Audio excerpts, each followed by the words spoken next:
I've spent 45 days with Samsung's latest flagship, the Samsung Galaxy Z Fold 4. But is it really all that it's cracked up to be? As you all know, I moved to Android in this last May, and I've been really enjoying it and using the Samsung Galaxy S22 Ultra. I found the S22 Ultra to be the perfect balance between productivity, fun, and just doing anything when it comes to multimedia. It was honestly a killer phone. But after seeing the excitement around the latest and greatest foldable, I decided to give it a crack. What I was not expecting was for the Fold to completely overshadow every other device that I own, for better or for worse. This phone has made it impossible to move back to a slab style phone, and I think that's good news for what this device is trying to accomplish. Every time I use this phone and open up that large inner display, I'm reminded that this is not just a phone. This is the latest and greatest in mobile technology, at least for what North America has to offer. The Fold 4 is in a league of its own. You get the functionality of a tablet with the pocketability of a compact smartphone. And I think there's a lot here for anyone considering the Fold over a recent flagship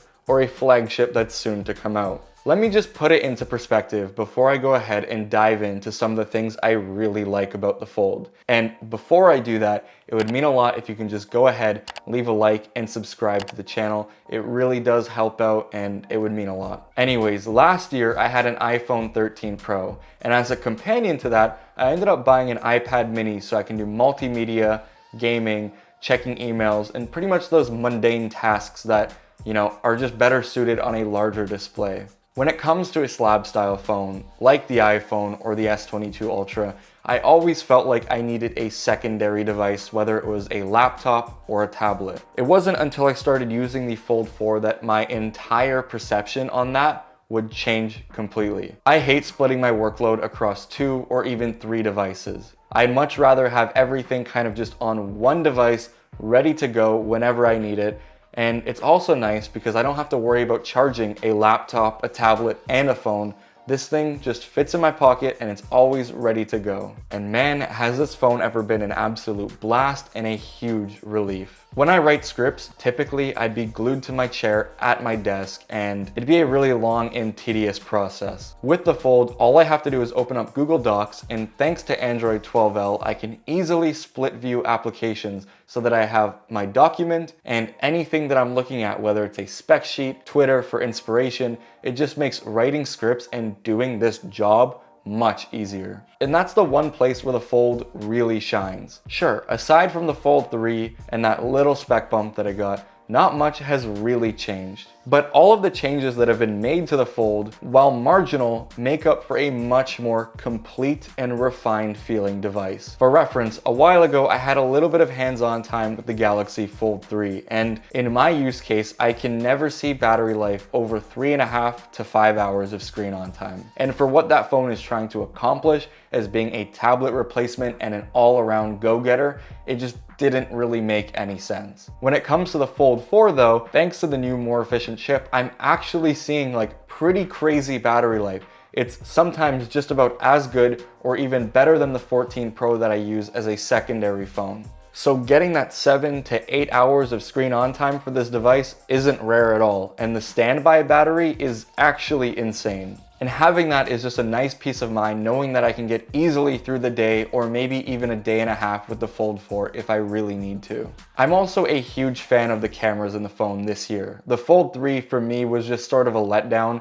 I can't recall taking any photos that were like even marginally eye-catching. They were all just okay. When it comes to the Fold 4 though, it's night and day. Thanks to the new 48 megapixel rear shooter, everything is very nicely exposed, the colors are very well saturated, and the depth of field is just really nice and natural. Everything that I've taken out of the Fold 4 has just been immediately shareable, and they all make for really, really nice and sharp images. If I honestly had to choose between the iPhone 14 Pro and the Z Fold 4 when it comes to camera, I would hands down pick the Fold 4. I actually use this camera as the top-down shot when I filmed my iPhone 14 unboxing and impressions video, and no one even seemed to bat an eye that it was shot with a Fold, let alone even a phone. I am very pleased with the improvements that Samsung made to the Fold this year, And while we all probably wish for, a 200 megapixel sensor or a larger sensor or just even a better camera layout than what the S22 Ultra has, including that 10 times periscope zoom,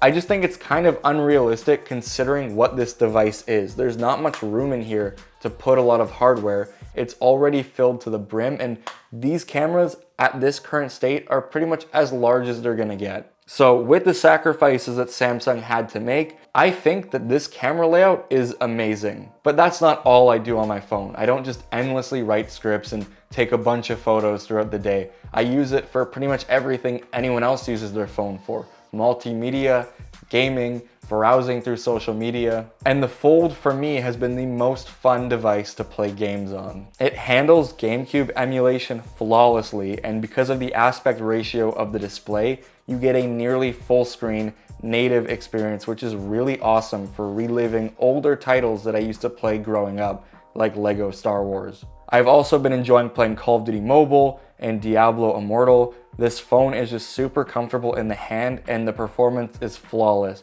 It makes gaming for long hours just an absolute treat, especially since it doesn't even get warm to the touch. And going back to social media, having that narrow cover display in a weird way is almost a treat. You have a lot of vertical content, so it makes reading threads and articles comfortable, and because of how tall the phone is, it complements my hands nicely and doesn't become fatiguing over time despite it being pretty heavy. It's super easy to one-hand type and just manipulate the cover display with one hand, which is something I can't say about the Fold 3. Even though the display size is so close, the Fold 4 is just ever so slightly wider and it makes a world of a difference. If you can't tell by now, I just genuinely love this phone, and I think this is the first time that I've owned a device that I've honestly never really had any complaint about. And for me, it's wild considering how nitpicky I am over little things. I just can't find anything about the Fold 4 to hate. And if I'm being honest, I wasn't really expecting to like it as much as I did. The amount of heads the Fold turns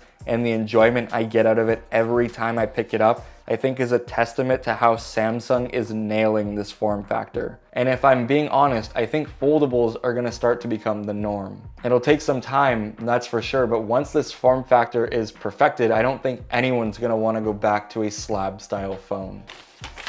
Anyways, that's been it. Thank you all for watching this video. If you enjoyed it, please leave a like down below, subscribe for more content, and I'll see you in the next one. Peace out.